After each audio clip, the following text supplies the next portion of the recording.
बाद है। सभी को नमस्कार। आप सभी का स्वागत है आपके अपने चैनल हिंदी विद अनुपमा कपूर पर। और आज हम पढ़ने जा रहे हैं कविता संध्या के बाद, और इसके कवि हैं सुमित्रा नंदन पंत जी। इस कविता का हमने पहला भाग पिछली वीडियो में जान लिया था और हमने यह देखा था कि इस कविता में कवि ने संध्या को एक पक्षी का रूप दिया और मानवीकरण अलंकार के माध्यम से इस कविता को समझाया और यह बताया कि शाम के समय क्या क्या परिवर्तन होते हैं।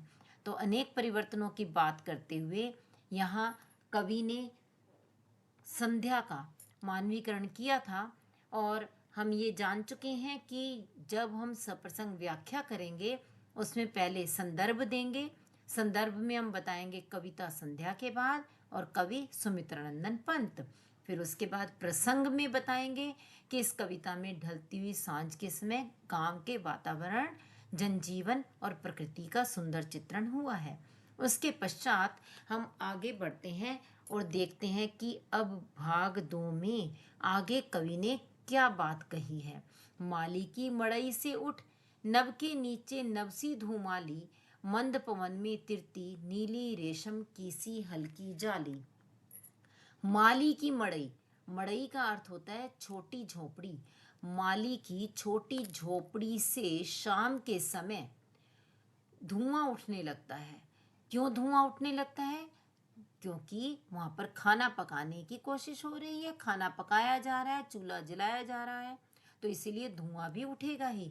तो माली की उस छोटी सी झोपड़ी से जो धुआं उठता है वह नभ के नीचे नवसी धूमाली, वह आकाश के नीचे ही जैसे आकाश जैसा एक धुएं की चादर का निर्माण कर देता है, धुएं की पंक्ति, धुएं की चादर सी बना देता है। मंद पवन में तिरती नीली रेशम की सी हल्की जाली, और वह धुएं की चादर ऐसे लगती है जैसे हल्की हल्की हवा में नीली रेशम की कोई जाली सी तैर रही हो।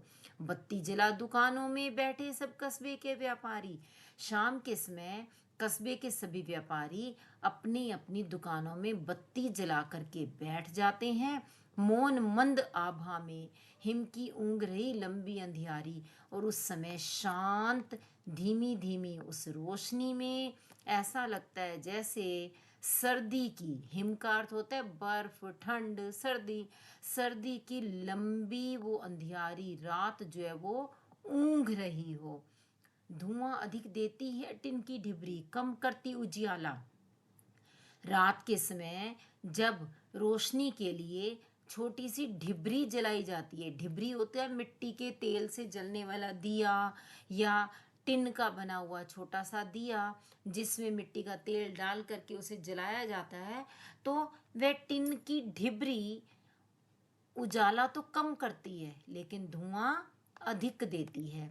मन से कड़ अवसाद श्रांति आंखों के आगे बुनती जाला, और उस समय ऐसा लगता है जैसे मन में जो उनका दुख है, उनकी पीड़ा है, वह मन से निकल करके सारा दुख, सारी थकान जैसे उनकी आंखों के आगे एक जाला सा बुन रही हो। यानी उस समय उनके मन में अपनी सारी जो पीड़ा है उसकी उधेड़ बुन चल रही होती है। आगे देखते हैं यहाँ पर किस तरह से रात होते ही वहाँ लोगों के विचारों में भी परिवर्तन आया, इस बात को दर्शाया गया है। छोटी सी बस्ती के भीतर लेन देन के थोथे सपने, वहाँ छोटी सी वह बस्ती है जिसमें वह व्यापारी रह रहे हैं और वहाँ पर लेन देन के खोखले सपने पल रहे हैं। यानी जब बस्ती छोटी है तो वहाँ पर खरीदार भी बहुत कम है और इसी कारण आय के साधन भी बहुत कम है, जिससे कि गांव के दुकानदार वे व्यापारी बहुत ही दुखी हैं और उन्हें लगता है कि यहाँ पर लेन देन के विषय में ज़्यादा बातें करना तो बिल्कुल व्यर्थ है। दीपक के मंडल में मिलकर मंडराते घिर सुख दुख अपने, उस समय दीपक की उस रोशनी में, मंडल होता है चारों ओर का घेरा, दीपक की रोशनी के उस मंडल में, उस लो के घेरे में मिल करके उसके आसपास ही उनके अपने सुख दुख भी मंडराने लगते हैं।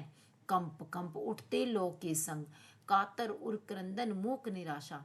ऐसा लगता है जैसे दीपक की लो के साथ साथ उनके अपने दुखी हृदय की भी, कातर उर माने भयभीत हृदय, दुखी हृदय, उसका दुख और शांत निराशा भी वह जैसे साथ में निकलने लगती है। कहने का अर्थ क्या हुआ कि उस समय व्यापारी इतने अधिक दुखी हैं कि उनके हृदय में क्रंदन हो रहा होता है, उनका दिल दुख के मारे चीख रहा होता है, और उनके उन सारे भावों पर निराशा व्याप्त हो जाती है, पर वे उसे प्रकट नहीं कर पाते, चुप रह करके उन्हें सहना पड़ता है। क्षीण ज्योति ने चुपके जो गोपन मन को दे दी हो भाषा। उस समय ऐसा लगता है जैसे उस धीमी धीमी रोशनी ने उनके गोपन यानी मन में छिपी हुई भावनाओं को भाषा दे दी हो। उनकी वो सारी भावनाएं उमड़ करके सामने आ जाती हैं, लीन हो गई, क्षण में बस्ती। उस समय सारी बस्ती अंधेरे में लीन हो जाती है, अंधेरे में खो जाती है। मिट्टी खपरे के घर आंगन, तो जो उनके कच्चे घर हैं, मिट्टी के बने हुए जो कच्चे घर हैं, वे भी, घर और आंगन भी उस अंधकार में खो जाते हैं। भूल गए लाला अपनी सुधि, लाला अपनी सुध बुध तक खो जाता है, भूल जाता है, और भूल गया सब ब्याज मूलधन, और वह ब्याज और मूलधन का हिसाब तक लगाना भूल जाता है। यानी पूरी तरह से निराशा के वातावरण में उस पर भी निराशा हावी हो जाती है। वह एकदम उदास होकर के खाली बैठा है, जहाँ कोई दुकानदार के पास ग्राहक भी नहीं आ रहा, और वह अपनी ही उधेड़ बुन में लगा है कि किस तरह से मेरी आमदनी होगी। सकुची सी परचून किराने की ढेरी लग रही ही तुझतर, इस नीरव प्रदोष में आकुल उमड़ रहा अंतर जग बाहर। उस छोटी सी परचून किराने की जो वह ढेरी लगा कर बैठा है अपनी दुकान के अंदर, किस काम के लिए कि ग्राहक आएंगे मैं बेचूंगा। तो उस समय उसे वह और अधिक छोटी लगने लगती है, यानी पहले से ही छोटी थी वह, लेकिन इस समय वह और अधिक छोटी लगने लगती है। उसे अपने छोटेपन का एहसास होने लगता है। इस नीरव प्रदोष में आकुल उमड़ रहा अंतर जग बाहर। नीरव का अर्थ होता है जहां पर कोई भी शोर ना हो, शांत। उस शांत संध्या के समय में वह बिल्कुल बेचैन हो जाता है, उसकी भावनाएं उमड़ने के लिए बेचैन हो जाती हैं, और उमड़ रहा अंतर जग बाहर।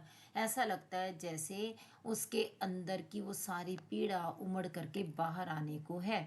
अनुभव करता लाला का मन, उसमें लाला यानी व्यापारी का हृदय अपनी छोटी सी हैसियत को, उसके छोटेपन को और अधिक महसूस करने लगता है। उसे लगता है कि मेरी हैसियत कुछ भी नहीं है, और उसे अपने छोटेपन का एहसास होने लगता है। जाग उठा उसमें मानव और असफल जीवन का उत्पीड़न। उस समय जैसे उसमें मानवता जाग जाती है, और अपने जीवन की असफलता का दुख उसे सताने लगता है।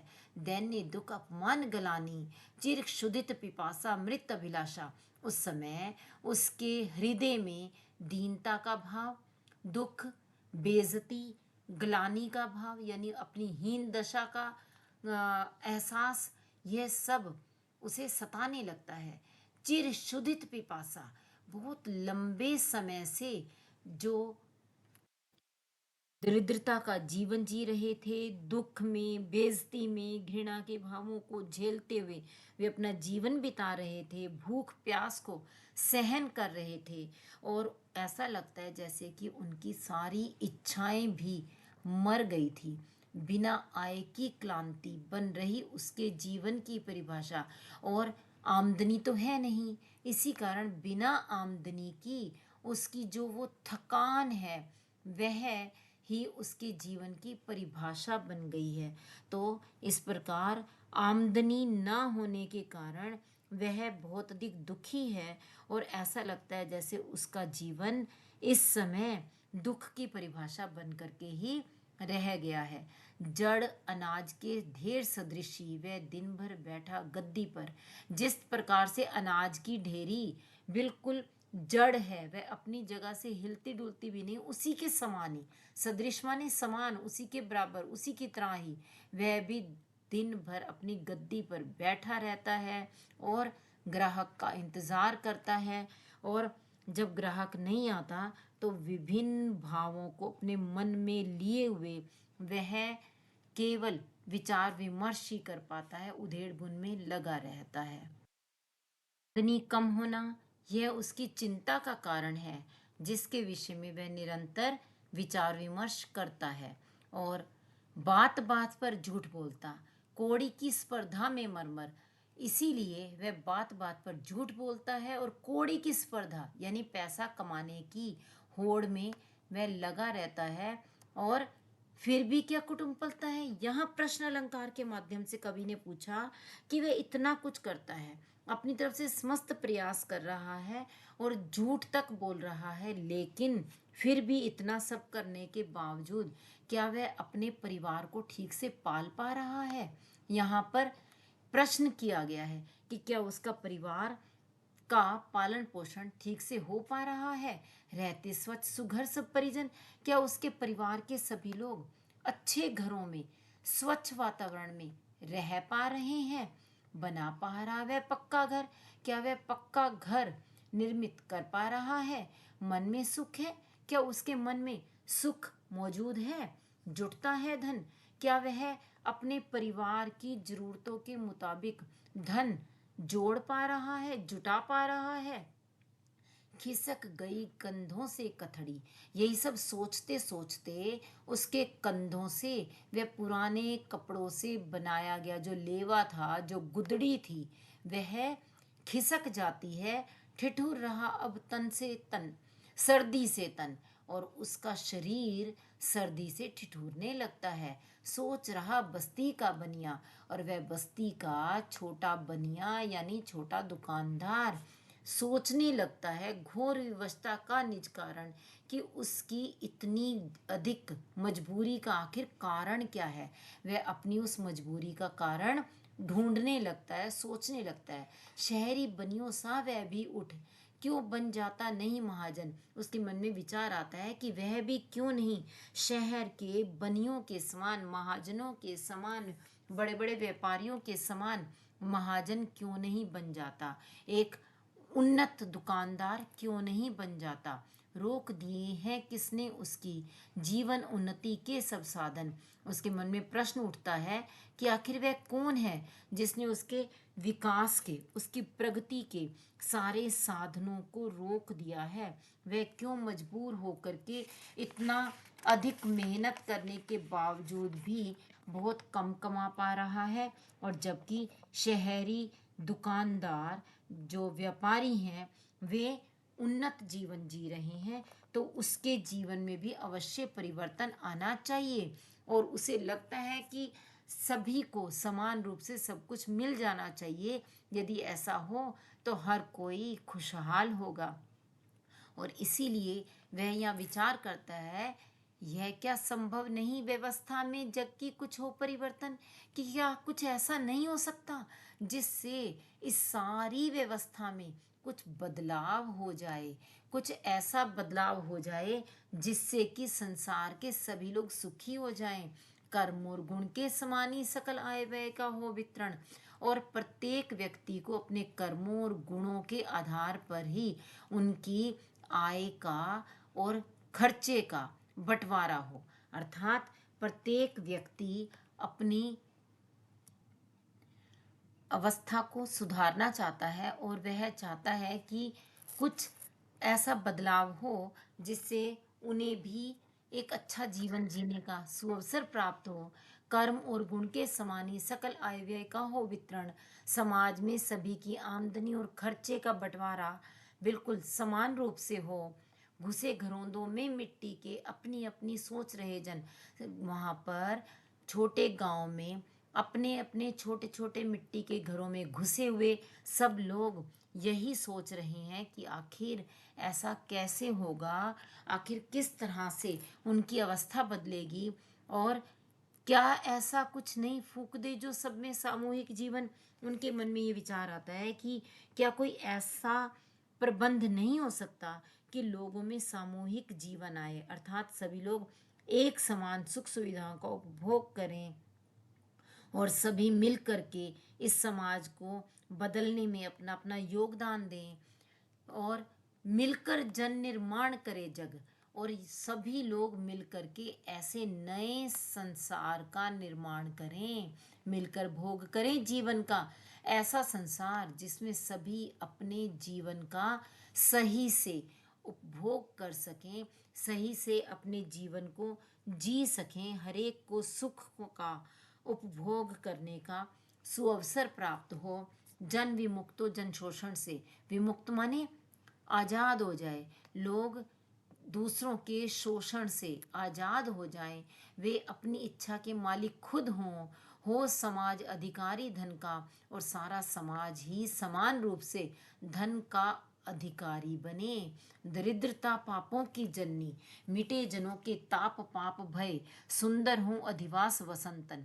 यहाँ पता लगता है कि जो प्राकृतिक सौंदर्य से शुरू हुई थी कविता, जो छायावाद के गुणों को लिए हुए कविता शुरू हुई थी, वे यहाँ तक आते आते प्रगतिवाद की ओर मुड़ गई है, और यहाँ वह व्यापारी भी बैठा हुआ, वह दुकानदार भी बैठा हुआ इस बात पर विचार कर रहा है कि सारे पापों की जड़ तो गरीबी ही है, जननी यानी जन्म देने वाली माँ, तो सारे पापों की माँ, सारे पापों की जड़, सारे पापों का मूल कारण गरीबी है। मिटे जनों के पाप ताप भय, यदि सभी लोगों के पाप दुख भय मिट जाएं तो सभी का निवास स्थान सुंदर हो जाए, वस्त्र सुंदर हो जाए और उनका तन भी शरीर भी स्वस्थ हो जाए और हर कोई अपने जीवन का बहुत अच्छी तरह से निर्वाह कर पाए। इतना सोचते सोचते देखिए उस दुकानदार के पास एक ग्राहक आ गया और वह बुढ़िया आकर के क्या मांग रही है, आध पाव आटा मांग रही है। तो ऐसे में जब वह विचार कर रहा था और वह कहता है पशु पर फिर मानव की हो जाए, उस स्थिति में पशुता पर मानवता की विजय हो जाएगी और सभी लोग एक दूसरे के सुख दुख को समझने लगेंगे। दार के माध्यम से कवि अपने विचार रख रहे हैं कि वास्तव में इसके लिए कोई एक व्यक्ति दोषी नहीं है, बल्कि पूरे के पूरे संसार की परिपाटी ही इस व्यवस्था की दोषी है।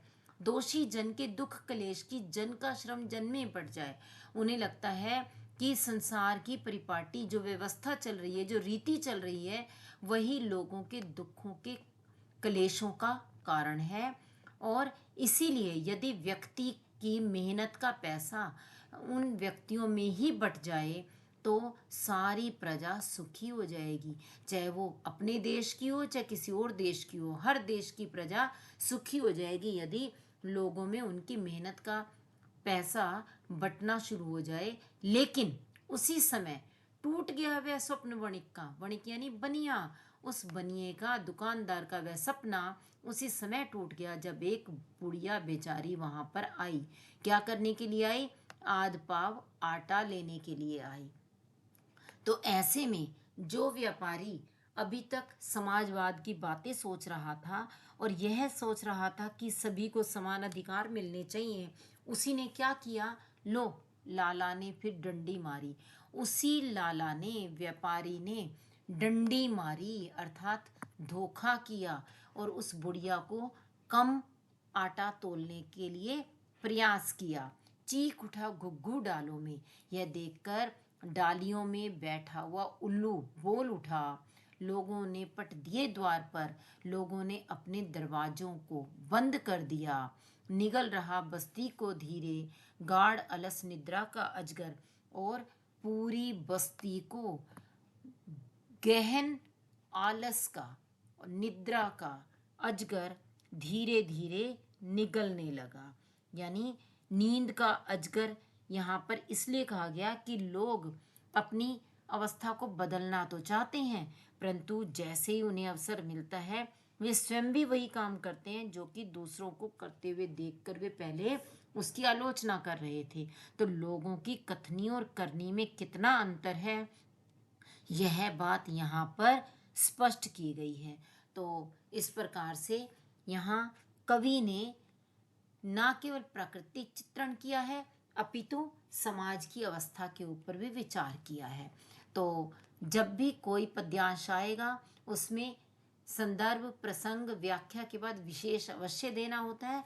कविता का विशेष एक साथ दिया जा रहा है, लगभग यही कि यही बिंदु हर एक पद्यांश के लिए चलेंगे। जैसे कि देखिए, पहला बिंदु है संध्याकालीन प्रकृति का मनोहारी चित्रण किया गया है। संध्या को पक्षी के रूप में चित्रित किया गया है। अनेक स्थलों पर उपमा, रूपक, अनुप्रास, मानवीकरण अलंकारों का प्रयोग है।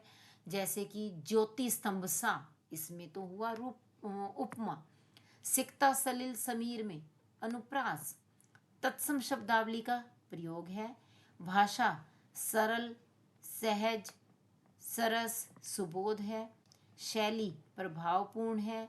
तो इस प्रकार से यहाँ 6 बिंदु दिए गए हैं, परंतु परीक्षा में बच्चों को कोई 2 या 3 बिंदु ही लिखने होते हैं। तो ये वे बिंदु हैं जो हर पद्यांश के लिए काम आएंगे।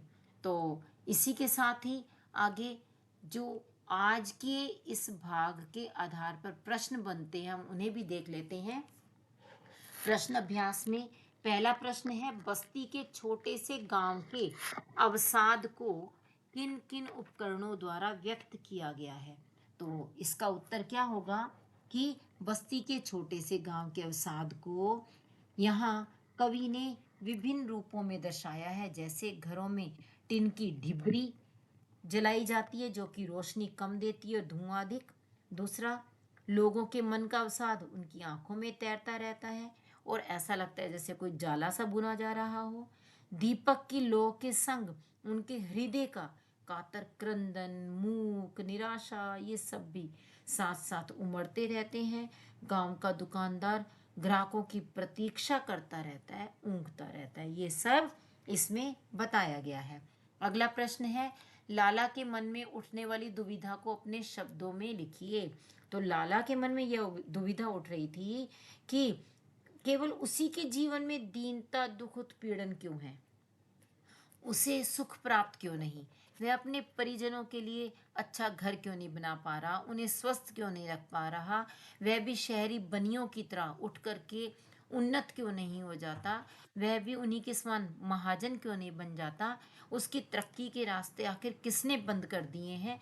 क्या ये संभव नहीं कि संसार के व्यवस्था में कुछ ऐसा परिवर्तन हो जाए जिससे कि सभी को समान अवसर प्राप्त हों, सभी की मेहनत का पैसा उनमें ही बट जाए। इस तरह की अनेक बातें उसके मन में उठ रही थी। अगला प्रश्न है, सामाजिक समानता की छवि की कल्पना किस प्रकार अभिव्यक्त हुई है। तो यहाँ पर व्यापारी के माध्यम से कवि ने बताया कि एक तो सभी की आय व्यय का समान वितरण हो, दूसरा संसार में सामूहिक जीवन फूंका जाए, तीसरा सभी मिलकर एक स्वस्थ स्वच्छ जग का निर्माण करें और सभी मिलकर जीवन का उपभोग करें और सभी लोग शोषण से मुक्त हों। यहाँ धन का अधिकारी कोई एक व्यक्ति ना हो बल्कि पूरा समाज हो, ताकि सभी को सुंदर आवास, वस्त्र और भोजन प्राप्त हो सके। अगला प्रश्न है, कर्म और गुण के समान हो वितरण। पंक्ति के माध्यम से कवि कैसे समाज की ओर संकेत कर रहा है। तो कवि समाजवाद की ओर संकेत कर रहा है, जहाँ पर आय व्यय पर किसी एक वर्ग का यानी पूंजीपतियों का अधिकार ना हो, बल्कि सभी को समान रूप से अधिकार प्राप्त हो, कर्म और गुणों के आधार पर सब में आय व्यय का बंटवारा हो और समाज में समानता स्थापित हो जाए और समाज के अंदर शोषण पूरी तरह से मिट जाए, तो ऐसा समाज कवि चाहता है।